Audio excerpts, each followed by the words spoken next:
Major funding for Marcia Adams' Heartland Cooking is provided by Souder Woodworking, producers of ready-to-assemble furniture for the home and office, America's furniture craftsmen with more than a half-century of experience. By Marilad Industries, America's cabinet maker, committed to quality in a variety of kitchen and bath cabinetry styles.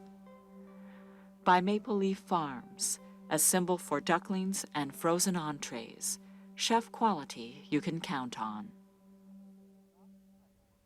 Hello there and welcome to Heartland Cooking. Few pleasures are as satisfying than being able to bake a perfect cake. And anyone can achieve this who's willing to follow recipe instructions, not taking out or substituting ingredients or taking shortcuts.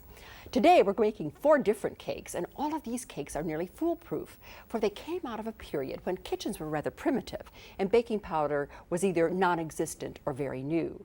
All of these cakes I'm showing you today have some ingredients added to them that we might think a tad unusual, such as mashed potatoes, prunes, and oatmeal.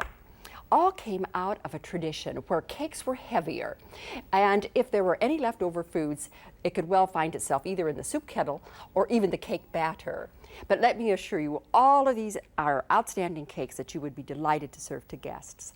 The first cake is velvet mashed potato cake, and that tells you what one of the ingredients are, and actually you ought to begin with that. You want non-seasoned mashed potatoes, and they should be a bit warm. So put them in a cup and cover them with a towel like this while you get the rest of the cake ready. Then prepare 1 cup of chopped pecans and 1 cup of raisins. It's best to get your things lined up ahead of time. Saves time in the long run. Then the dry ingredients are 2 cups of flour, and to that we add 1 teaspoon of baking powder, soda, salt, and cinnamon, and 1 little tad bit here, a half a teaspoon of ginger. Dump that in, every bit of it. And then add 1/4 cup unsweetened cocoa powder. Now that's the kind of cocoa powder that you make hot chocolate out of, not the instant kind. And then combine this rather well. Now some of the older recipes, of course, called for sifting flour, but you can get by very well with these cakes by just using a whisk like this, because flours are much different today, as you might guess. In the mixer bowl, we have 1 cup of butter and 2 cups of sugar that have been creamed together for the usual 3 minutes. And then we're going to do the alternate dry and wet ingredient trick, which is simple. We're going to add a teaspoon of vanilla to 1 cup of buttermilk. And then alternate, I forgot something. I forgot the eggs, and we must not forget the eggs. The 4 egg yolks go into this butter and sugar mixture before we add the dry ingredients. Beat that for about a minute. Now we're going to add the dry ingredients alternately with the wet. There's a little bit of white stuff. We'll take care of that in short shrift.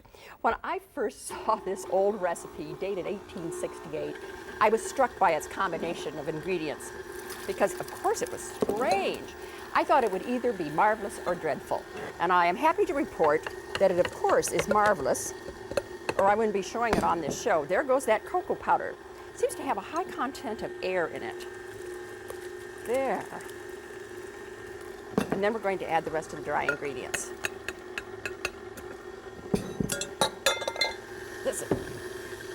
Now that's mixed well enough, and we're going to add the ingredients that I think make this a very special cake. I'm going to scrape this down, get the rest of that cocoa business worked in very well. Mashed potatoes can go in a lot of things. There's mashed potato cookies, and that's that 1 cup of unseasoned mashed potatoes, the cup of raisins, and the cup of pecans. And then we're going to quickly blend those. Do you know that the average person in America eats 9 4/10 pounds of chocolate a year? That's one reason chocolate cakes like this, or any kind of chocolate cake, is so popular in America. And we can thank Milton Hershey for that. Chocolate used to be reserved just for the rich people in Europe, but he found a way to process it inexpensively. Now, to this we're going to take 4 beaten egg whites and fold it in. And one way to do this folding business is to add about 1/4 of the egg whites first to the mixture to lighten it up. And then you want to add the rest and fold that in very, very quickly. And I think we're running out of time on that recipe, so I want you to see what the cake looks like when it's all finished, because I've taught you earlier how to fold in the cake batter, up and over lightly. And this is what the cake looks like when it's all finished. It's a beauty, isn't it? And you can see that it's very large and lovely. We have baked it in a 10-inch tube pan at 350 degrees for 300 degrees for 1 1/2 hours. And it is interesting because the chocolate frosting has just a touch of orange rind and cinnamon in it. It's an outstanding cake. In the little town of Kelowna, Iowa, which is just a few miles south of Iowa City, you will find a very large Amish Mennonite community. An Amish woman whom I met there brought this next recipe back from a family reunion in Kirchner, Canada, and it's called Amish Date Oatmeal Cake. And you begin, of course, with starting this oatmeal early. And in a bowl, place 2 cups of quick oats and 1 1/2 sticks of soft butter or margarine, and then over the top pour 1 cup of boiling water. Now you can combine this with your mixer, or you can combine it with a whisk, and then set it aside and put a bowl on it and let it stand there for about 15 minutes because you want it to cool slightly before you mix it into the rest of the cake. And I do have another one all ready for you. And this is what it looks like. It really looks like breakfast oatmeal without the milk on it. A little brown sugar. This would be really quite delicious, don't you think? Then we're going to add some delicious things to this cake. This would be a good cake to experiment with your children, because they could certainly make it easily enough. It's not difficult at all. We're going to add 2 cups of brown sugar to this mixture of oatmeal, water, and butter. And then add 2 eggs, and they don't have to be beaten, so you don't have that time-consuming business with the egg whites like I had a minute or two ago. 1 1/2 cup of very finely chopped dates. Isn't this good? The Amish people love dates. They have several interpretations of date puddings. And 1 cup of chopped pecans and a teaspoon of orange rind. Get that all in there together. And then we're going to mix that on the beater again.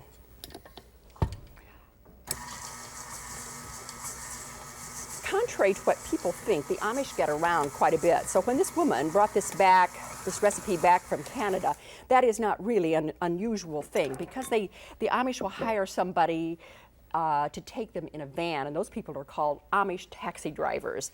And they go to Canada, and they go to Florida, and they go to California to reunions, et cetera, and they always bring back recipes, just like we do when we go to reunions. Now, to a 1/2 cup of flour, we're going to add 1 teaspoon of baking powder, 1/2 teaspoon of salt, a teaspoon of nutmeg, and a teaspoon of allspice. I'll go through that again. Teaspoon of baking soda, teaspoon of nutmeg, a teaspoon of allspice, and 1/2 teaspoon of salt to a 1/2 cup of flour. And then whisk that all together quickly. And add this then to your date mixture. And let her go. See how quick this is? And would this be fun for you to teach your child how to do? And not only that, once they tasted it, they're truly going to be converts. Now this is baked in an 8-inch square pan with parchment paper on the bottom. And this is what it looks like when it's all finished. Isn't this a honey of a cake? Now, it can be eaten very plain, just like that, in a square, or you could be quite fancy, as we're going to be today, and update it for today's kitchen by putting some creme anglaise on a plate, and then put a square of this lovely date oatmeal cake on that. This makes about 9 pieces and average size. You can see the date. Put it right there in the center. And then we're going to put a few orange rinds on, you see, for color. There we are. All the way from Kelowna, Iowa. And isn't this a honey? Do try this cake with or without frosting. It's a winner. Everywhere across the country, there's a renewed interest in our heirloom recipes, just like these cakes I'm showing you today. In some communities, the organizations have come together, all sorts of organizations like colleges, for instance, and art museums, and they're formed to research and document the cooking of the past. At the 1836 Conner Prairie settlement, just outside of Indianapolis, small Hearthside candlelight dinners are served during the winter months at the Conner House. Using just the recipes and the foods that were available in 1836, the guests get to help the costumed interpreters prepare dinner. This includes churning the butter and kneading the bread and having a hi-ho time getting acquainted with fellow diners. The 1836 Conner Prairie settlement, which is just outside of Indianapolis, is really a fascinating place. You leave the 20th century behind you for a while and live a little history at the William Conner estate. As you round the path to Prairie Town, you immediately get involved with all these villagers as they go around their daily life. Isn't that bonnet gorgeous? And it's all made by hand. I just had to marvel over the cape's workmanship. We had a good gossip about fashion, as we women are wont to do. This was a self-sustaining community at one time, complete with a general store and a doctor's office that you could visit. In the settlement, you'll also find the federal-style house of the Indiana entrepreneur William Conner. There really was a Mr. Conner, and he was a very affluent gentleman. And this is the Conner house and his kitchen. One of the fun things to do at Conner Prairie is to come to the Hearthside dinners, which are held in January, February, and March, every single night. It's by reservation only because they're very, very popular. And what makes them so fun is that the guests cook the meal 1836 style with lots of candlelight, and everything is cooked in the fireplace. And this is Maggie Miller, and she remains in the 1836 mold while I'm still in the 20th century. So if we sound weird, that's why. Now, Maggie, what's on the menu tonight? Oh, we've got some Moravian beef, fricasseed chicken, pumpkin soup, hearth bread that we'll be mixing up a little bit later on, and fresh butter to churn to go with it. Sounds delicious. I want to go over here and look at the fireplace because it's a beautiful one to begin with. Fine fireplace. And all the food is cooked here. Yes, and what is this? This is called a crane. And we have cooking We've here. got pumpkin soup and some hot spice cider warming up. Oh, I can hardly wait. And what are we having for dessert? Well, we'll have some gingerbread with lemon sauce. Oh, that sounds good. And this is it, of course. Unbaked. Was or is gingerbread popular in 1836? Well, lots of folks will serve gingerbread, but not too many with the lemon sauce. And why is it served with lemon sauce here? Oh, I suppose the Conners can afford the lemons. They're awful expensive, about 10 cents a piece. Ah, and where did they buy them? Oh, you can get them over at Mr. Whitaker's store. Well, I must tell you, even though we're going to cook this dinner by candlelight, I'm really looking forward to it because the food is delicious. The guests are taken to the Conner house by costume guides. All ages enjoy this outing, as you can see.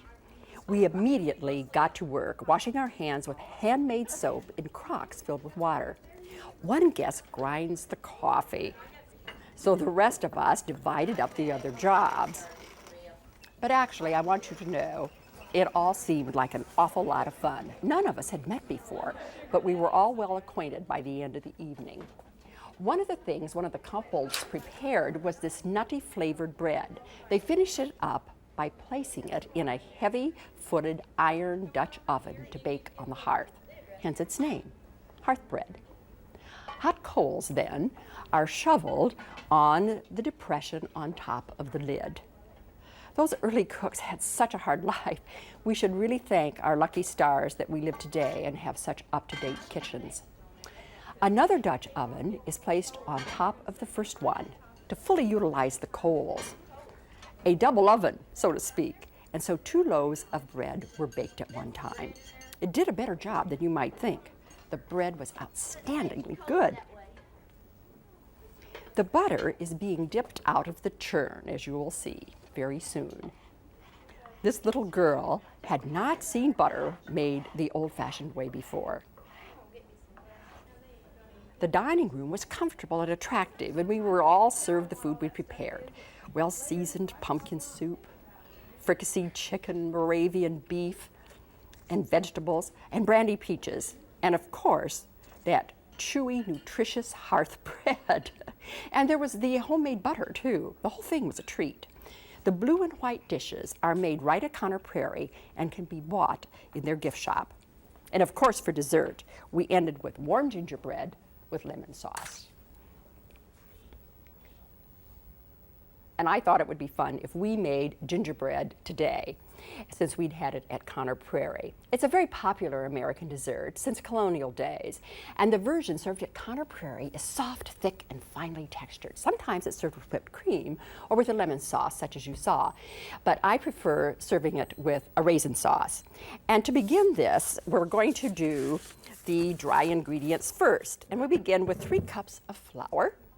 And we're going to add the spices. And of course, we have lots of ginger, as you can guess. 2 teaspoons of ginger, 2 teaspoons of cinnamon, a teaspoon of cloves, a half a teaspoon of salt, a half a teaspoon of baking powder, and a 1/4 of a teaspoon of nutmeg. And whisk that together like that. Make sure you get it all in, but the mixer will do the rest if I haven't gotten it all.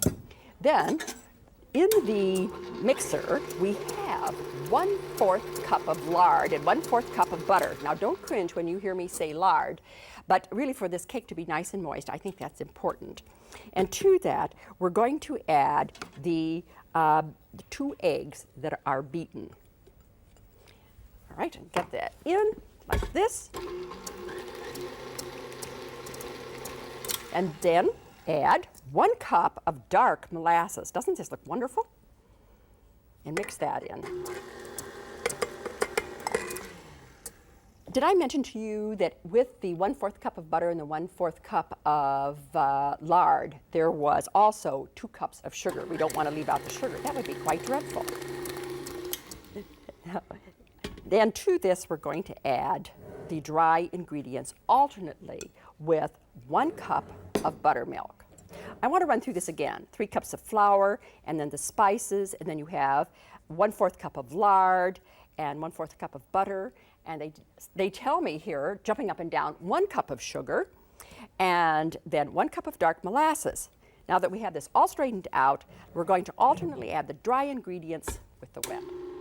You mustn't miss Conner Prairie. It's something that the whole family is really going to enjoy.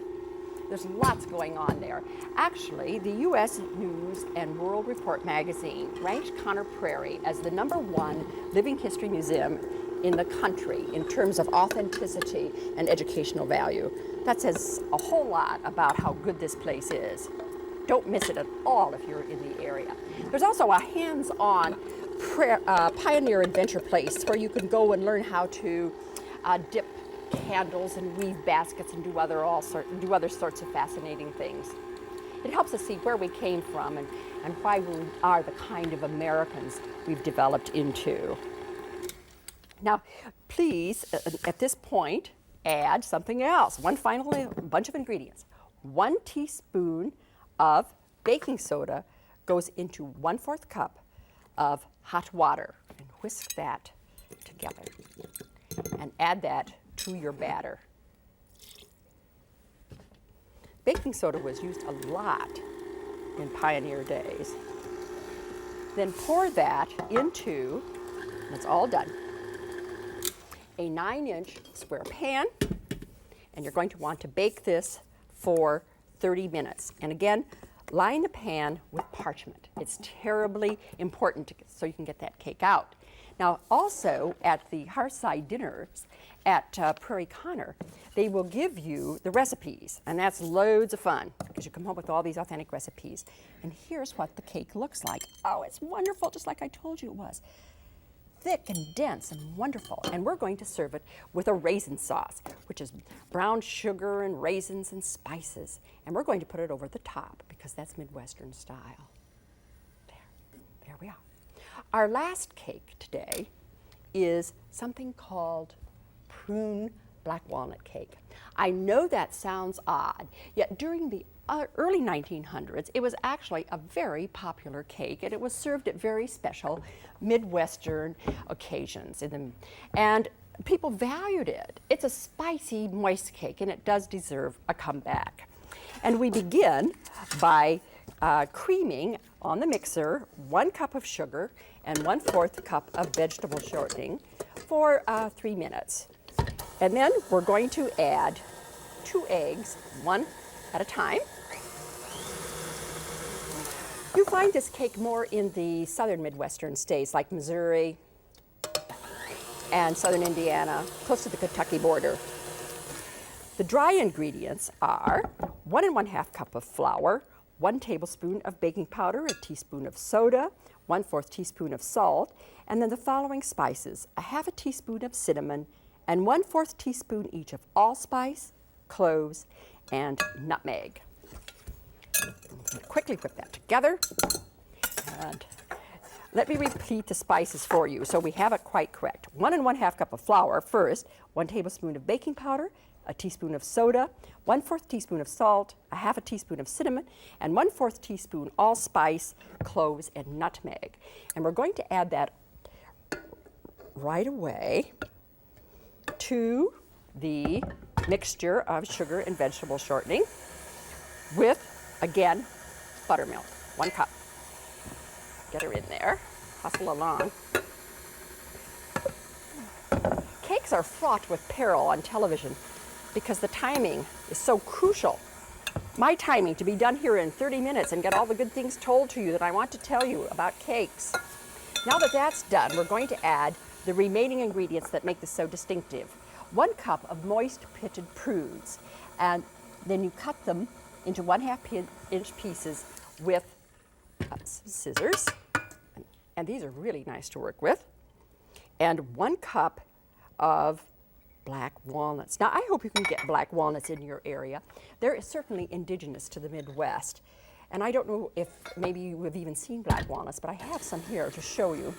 These are the black walnuts. See how little they are in comparison to the English walnuts. And it's interesting that these have a very musky, rich flavor. Another little cake hint that I want to give you is when you're baking a cake, one way that you can tell that it's ready to remove it from the oven is to check the sides of the pan. If it has shrunk away a little bit, it's ready to remove from the oven. Now, this cake should be baked at 350 degrees for 30 minutes and start checking after 20. But ordinarily it works pretty good at 30, I find. I've been sort of scanty with this one. There, and bake cakes also in the middle of the oven because you'll have a lot better luck with them coming out right. It's interesting the way ovens vary. I have a double oven at home, and my bottom oven, I'm going to equal these up because you want the layers to be the same size. My lower oven bakes totally different than my top oven does. So when I have comments from people saying that my cake took longer or shorter than your recipe, that's certainly understandable. Again, bake these at 350 degrees for 30 minutes. And then we serve that with a lemon buttercream frosting. Our cakes today have been both simple yet different. And certainly this prune cake is the epitome of all of those things, both of those things. And the lemon buttercream frosting is very good with it. You could use a caramel frosting. We call that panucci in the Midwest. And this velvet chocolate cake with its essence of chocolate is a really good addition to your recipe file. It stays moist for a long time, as you might guess, with the potatoes and the raisins in it. The Amish date oatmeal cake. It came from the community around Kelowna in Iowa. It travels well. Traveled a long way too, didn't it? All the way from Canada. And it's rich enough to be eaten without frosting. But we've served it with creme anglaise or an English pouring sauce. It's very heavy, and it's very rich, and it's very country. It's easy to make. Try it with your children in the kitchen. A good way to introduce them to cakes. And then we have gingerbread, another old American favorite. Molasses gives it a really deep flavor. Serve it with whipped cream or a thickened hot sauce. Since cakes were always made for festive occasions, they were always presented then with some extra fanfare, like on this beautiful footed cake stand. The height gives it added drama. The teacup and saucer pattern is called Royal Albert, and this stunning dessert fork and knife set is from Edwardian England. Even the quilt today has a connection with cakes. The pattern is called Dresden plate. Sometimes it's called Astor or even the friendship quilt. Certainly, what better way could we celebrate a happy occasion or a friendship than sitting down and having one of these pieces of distinctive cakes with a cup of tea? So until the next time, ess a goot, eat good.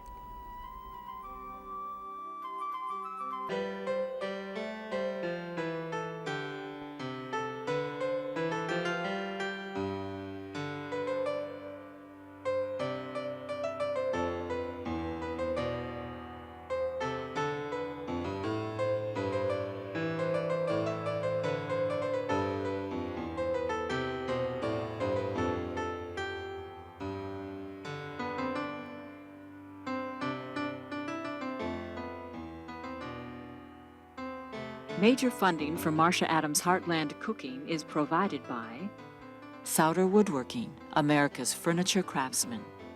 With more than 50 years' experience, Souder provides ready-to-assemble furniture for today's home and office.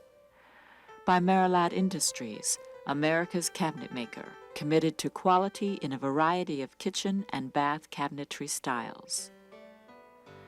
By Maple Leaf Farms, a symbol for ducklings and frozen entrees, chef quality you can count on.